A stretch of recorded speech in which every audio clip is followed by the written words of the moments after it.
Welcome to another episode of Eat This, Drink That. We have Steve, our beverage expert, leading the day.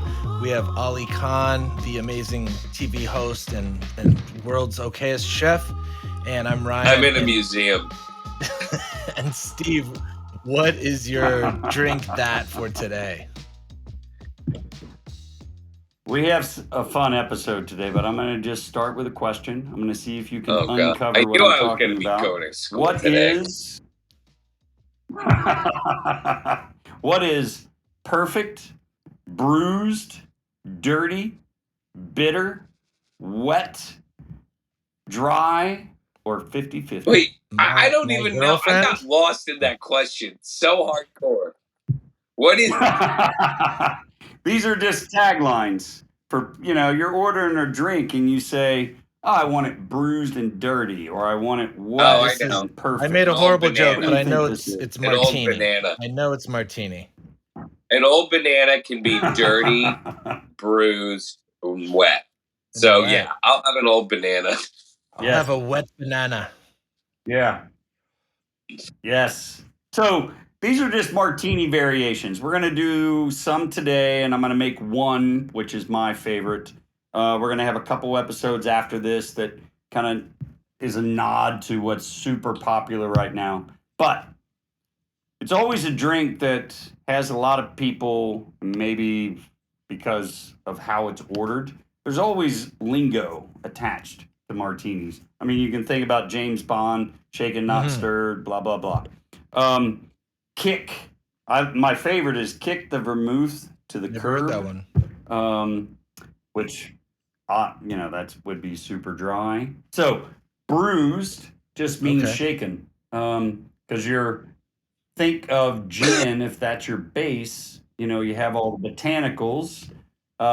You're bruising everything. Domestic Dirty abuse. is you're just adding Lifetime. I call it a Lifetime You're just movie. adding olive juice. Can I get a martini Lifetime movie? Yes. Those were wholesome films, but no. Okay.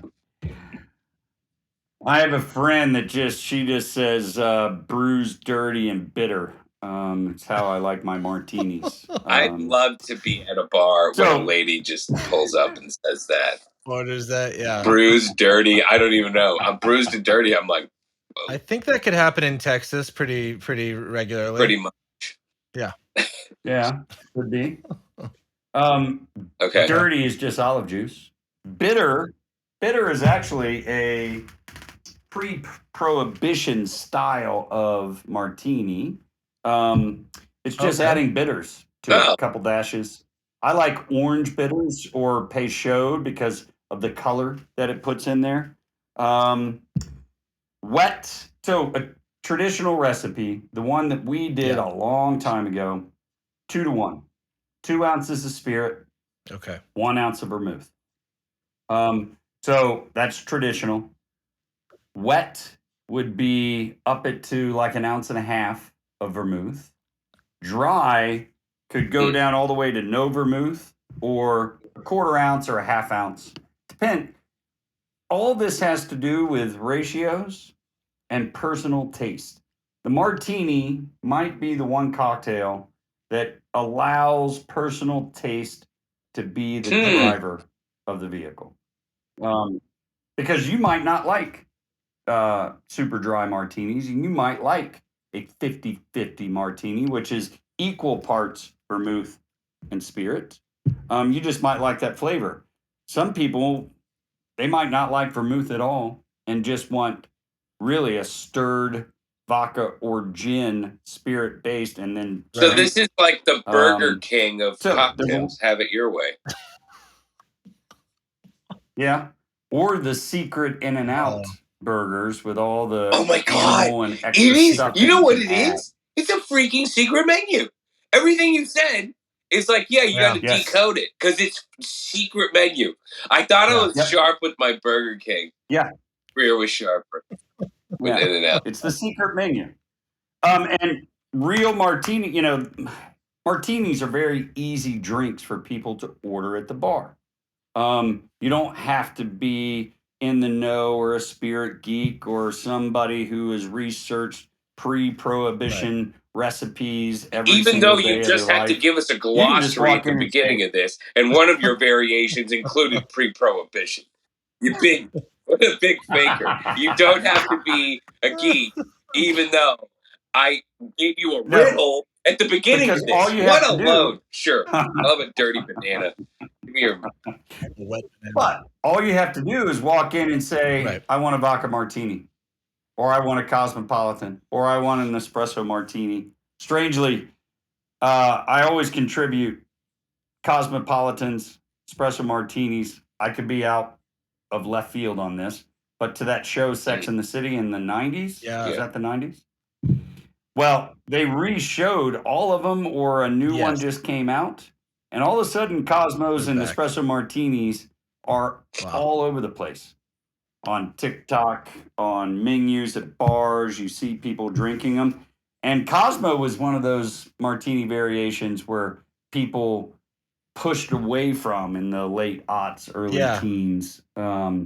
And I would never drink a cosmopolitan Because I think don't do like martinis. anything, they were so martinis big, and so it's gotta fall. You know, they were just like so ubiquitous has at a to point fall. in time there. Yeah. Yeah. And martinis are really big right now. You can walk into any bar and you will always see somebody drinking a martini. And if you're just somebody who has a cocktail on a Saturday night when they go out for date night, you're just going to walk in and say, give me a martini. What would you prefer? That was vodka or probably the gin? drink Vodka. I Most ordered the people most, prefer like, vodka. post-COVID, like, just going out to restaurants. It was just like, hit me over the head. Martini, let's do it. There's a truth to that, because it comes, especially at the steakhouse, it's like, ooh, you're getting a lot, which I like that. You know what I mean? I'm like, I'm in. I'm. That's why I like my 100 proofers. Yeah. Even though it's like burning my insides, I'm like, I'm in. Like we're it's on. It's on. Well, we're going to have some rules today that I know you're not going to like if you like swimming pool size martinis. But the idea here for today and the other episodes and our earlier episodes on martini, go home, have all the ingredients. You don't need that many. It's not like tiki drinks where you have 8 things. And play around with the variations and the additions and the modifiers. And see what you like best. And then you can be one of those people that walks into a bar and says, I want a dirty, bitter, perfect martini. Bruised and wet. Bruised, wet, angry, pissed off, kick the vermouth to the curb. Yeah, whatever you want to do. It also sets the tone when you sit down at a bar and you start spouting that off. The bartender's going to crack up and you're going to have an immediate rapport. That's great. So anyway, warm martinis are gross. So that's why we're not doing swimming pool size martinis. Everything is going to go in basically a coupe variation. Remember our kind of hallmarks of cocktail making: the glass technique, and ice.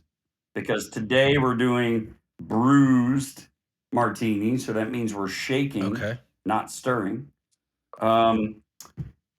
We're only going to have like 4 ounces. That way it stays cold while you drink the whole thing, and not get down halfway through a very large martini and it be warm and gross. Cool. Vodka, right? Vodka today? let's No, start. you're not a gin. Yeah, I'm doing so. My preference is vodka. I do drink gin. I do have. I always keep a bottle of St. George something. They do 3 different variations. This is the dry rye, but you'll notice a trend when I tell you what vodka I use. I use Belvedere, which is also I like rye. If I'm going to use a clear spirit like gin, gin's a little bit different because you have all the aromatics, herbs, and botanicals that go in that are the flavor component. Yeah, juniper. But this is out of San Francisco. They make a one called Terroir, which is lovely, and I couldn't find it. That's why I have the dry rye. They use all local botanicals. So Belvedere is I'm not even not sure if made there's out of juniper in it. potatoes. Nope, it's rye. Potato is going to give you more of a texture when you're drinking it. Wheat has almost no flavor whatsoever. Corn is sweeter, which is why Tito's is probably so popular. Really? I mean, really? I feel like vodka's a thing where it's like, it tastes like nothing. The only time it's bad, the only taste you get is when it's bad. You know what I mean? When you're having Smirnoff and below. Yeah, when it's burning. Yeah. You could put a potato, a rye, a corn, and a wheat in a room together. I can't believe it. I can't believe you got me with that. I can't. Talk about dry. That was a dry joke to go with your dry Martini. Yeah. But you put all those next to each other and you taste them. You would taste the difference between all four. That's a killer episode, by the way. We're doing that. Okay. Yeah. Rye's got the most. Wow, it's the spiciest. I think I was going to say character, but that gets a little too broad of a definition. It has something in it when you're tasting it, and it's the spice. That's why I prefer Belvedere. So it's not just vermouth and a tasteless spirit. I want something that does have a little bit of oomph to it. And Belvedere's got oomph. Wow. It's a beautiful vodka. It's the only AOC vodka on the planet. Shit. I mean, everything has to come from Poland. The water, the rye, etc. It was either Chopin or Belvedere, or maybe they came out both. Because Chopin's a potato one. Those were the first. Potato. Yeah. Yes. Okay. Yeah. But you remember in the late 90s or whenever, I think that's when they came out, those were the first super premium vodkas. Like, hey, you might want to stop drinking swill from down here that burns when you drink it and drink something that. What about Kettle One? Is that what category is Kettle One in? Is that because that was? I would say I can't remember what Kettle's made from. I think that was a late 90s one that kind of upped the game a little bit. Yeah. It was big too. All right. Yeah, it was big too. And then Tito's came out somewhere after that, maybe 01, 02. I'm in the land of Tito's. That's an Austin thing. Look, big. Big. Yeah. I mean, vodka is still the number. I mean, bourbon and agave is still creeping up. Belvy's smooth though. I remember getting a bottle of Belvedere as a gift, and like it was like. Yeah. You know, like it was. It was smooth. As smooth as it gets, I think. Yeah, I think vodka still rules the spirit world as far as its percentage of overall sales. That's what most people gravitate towards. A lot cheaper than whiskey, I'll tell you that much. You can go get a bottle of Belvedere for like, what is it, $40 maybe?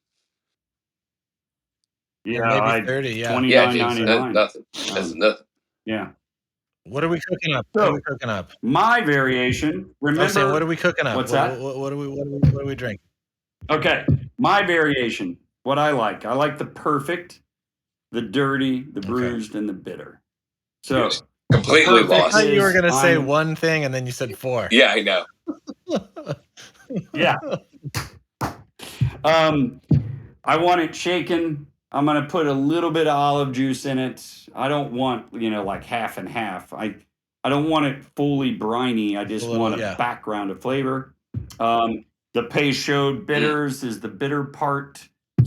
3 dashes. The perfect is how we made our martini at the beginning of this season.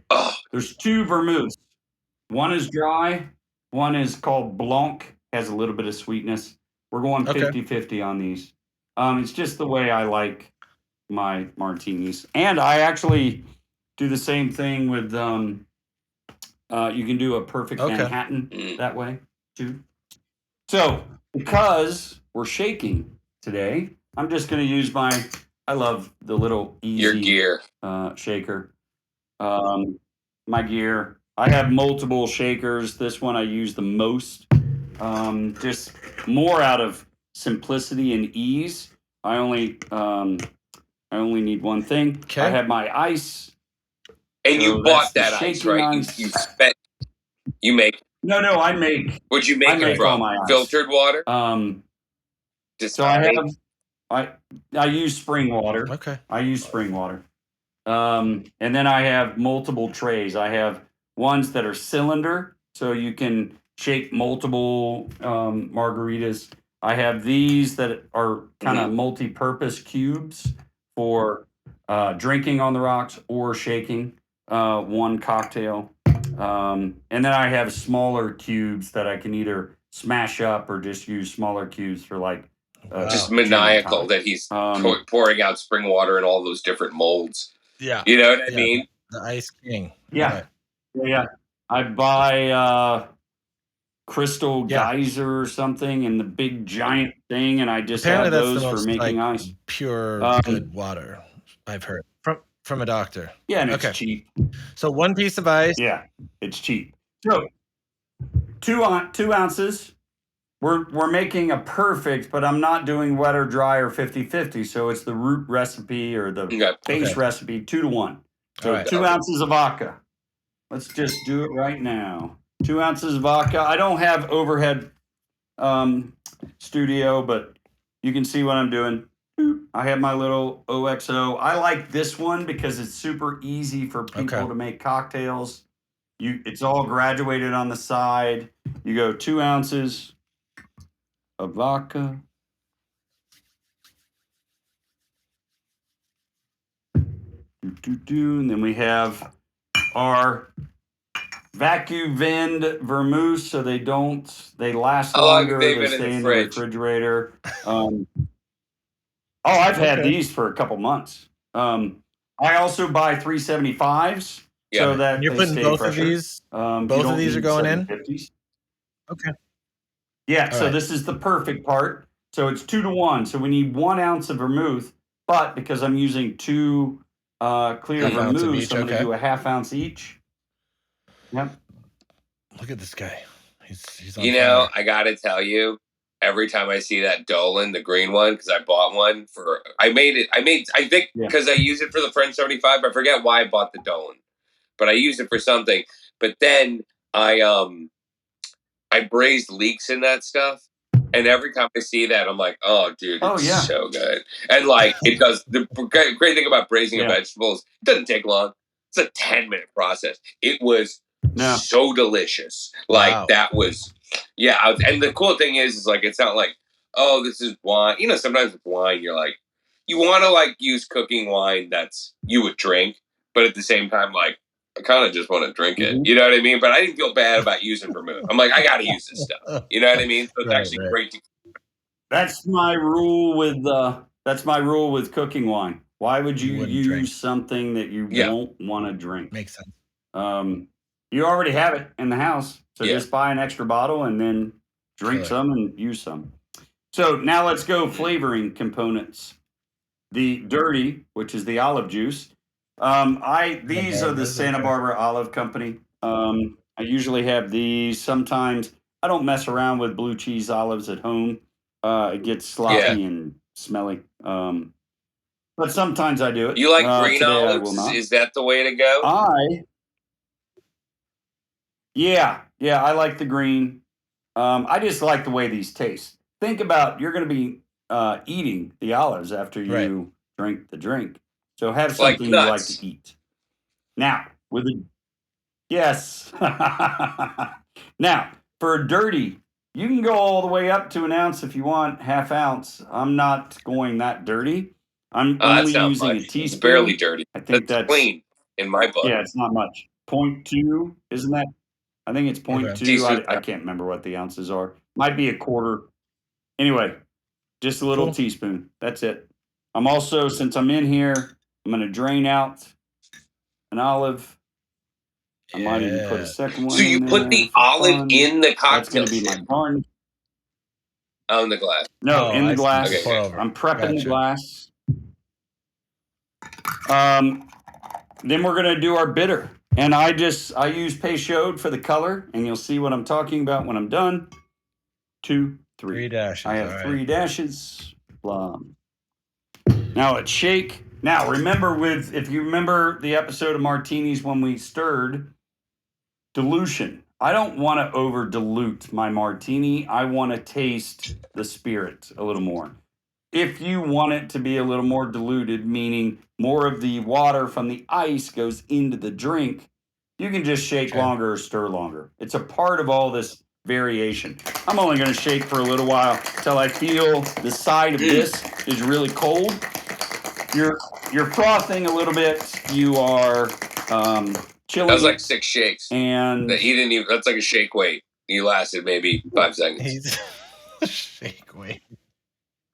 Now you'll also notice our ratios made a drink that fit in this glass. Look at that color. Dude, is that like a watermelon martini? What happened there? Dang, interesting. That's the Peychaud. That's the bitter. I wasn't expecting that at all. What a trip. So this is the Steve Martini. I love it. Yeah, I'm also going to do a twist on top of the olive. Yeah. So just a little bit of essential oils are going to come off of that skin. I'm going to put it around, throw it in the glass. Dang. It's so tripping me. Wow, dude. Interesting. Perfect, dirty, bitter, bruised martini. You know, I think it's just don't move a muscle. No, I said don't move a muscle. And you're moving lots of muscles. Like, right there. What's really frightening is how perfect he got those olives to land in the glass. It looks like he ripped out 2 eyeballs off a Muppet or a Pixar character. Yeah, it does. It's so odd. It's just so... and it's freaking pink. I know you didn't see that coming, Brian. What? Yeah. No. I didn't do it on purpose either. That was just a little Kermit the Frog action or something. Stance. All right, well, Steve, Jesus, killing it here. That's a cool martini. I didn't see that martini we've never seen before. And so, give us the rundown of what it is exactly. Again, the 4 words that go with it. This is the perfect, the bitter, the bruised, and the dirty. So perfect, half and half of the 2 vermouths. Dirty, I did a teaspoon of olive juice. Bitter is the Peychaud bitters. And bruised, I shake the martini instead of stir. All right. So, we got what do you think, especially with this kind of martini? What would be, what would be the right pairing here? And I want to know. Come on, hit it. That's why it's called Eat This, Drink That. That's why we're here. All right. This is you're sitting down to start your evening. So you get a nice little plate sent out, maybe some cheeses, some fresh baguette, some salumi, and some charcuterie, different meats, and then you just nosh. This is a nosh drink.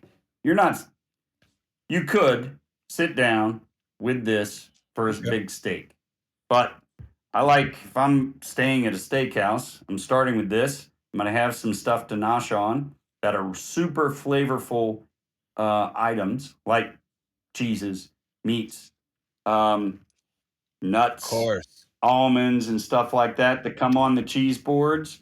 And then I'm rolling into a really nice red with the steak. I was just at a kind of a wedding reception party. Like the couple got married in France, and then they just had a party in Austin. And the dinner was just literally they called it a grazing table. And they're they do a lot of food content and stuff like that. They're recipe bloggers, all this stuff. So they have all these brands that just hooked them up with stuff. Like lots of, it's everything. Basically, it's like, I just picture, I'll share you some pictures and maybe we can toss it in here.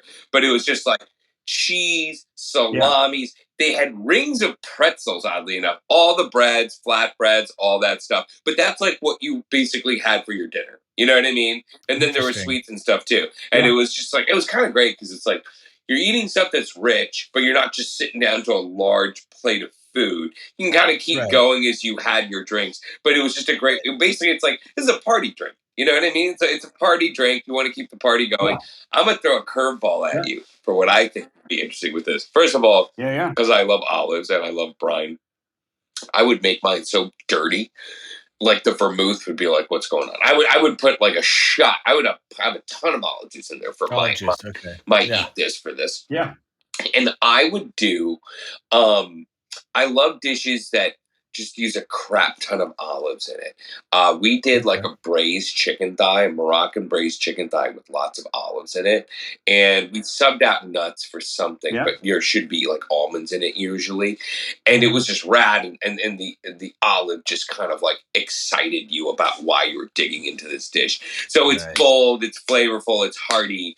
And it'd be a thing where it's like, I don't know if it's the perfect flavor thing, but it's just like two strong elements that use olives. Like, it's just olives. You know what I mean? We're celebrating the olive, and that's what you're going to do. Really great point, because olive juice or capers isn't very easy to match up with wine. So why not stick with the martini and go old school veal or chicken piccata? With a lot of capers up in there. You know, I'm thinking now too, like, because if I build my own, you know, if you order a smoked salmon bagel in a restaurant, they kind of have you build it up. I am just jacking it up. Like, I'm like red onion, caper. Give me that big old bite, you know, and it's like, it's aggressive. And you kind of wonder, like, what is that brunch cocktail? You know what I mean? I've seen go mimosa and stuff like that, which is, it's kind of, you know, soft paw. That's a soft paw. You know, Bloody Mary's a lot more fun. I would have a super dirty martini and a smoked salmon bagel with a crap ton of red onion and caper. What's up with that? Think about that. I've never thought about that before, having a bagel with a martini, Ollie. Thank you for that visual. Dude, you are not going to make it to work. Not coming in today. What happened? You said you were shopping in for a bagel. I know, but then I had to go to a bar. What'd you do with the martini? Bar and bagels. Cool. Well, let's wrap it up and let's get on. We got more martinis coming for you. So if you guys enjoyed this, we got more coming. So Steve, thank you today for the martini like redux. Like, you gave us all these new phrases to kick to the curb. Did you drink that martini? It's a little too early for me to start drinking full martinis. The shirt's looking a little lower, like we've had a couple sips. Oh, yeah. It keeps falling down. I think he had one earlier with his bagel. Let's get on with this to the next one. You guys stay tuned. Check out the next martini episode we got coming for you. All right. Drink martinis. Eat this, drink that. Thank you guys. Thank you, Steve. See you guys.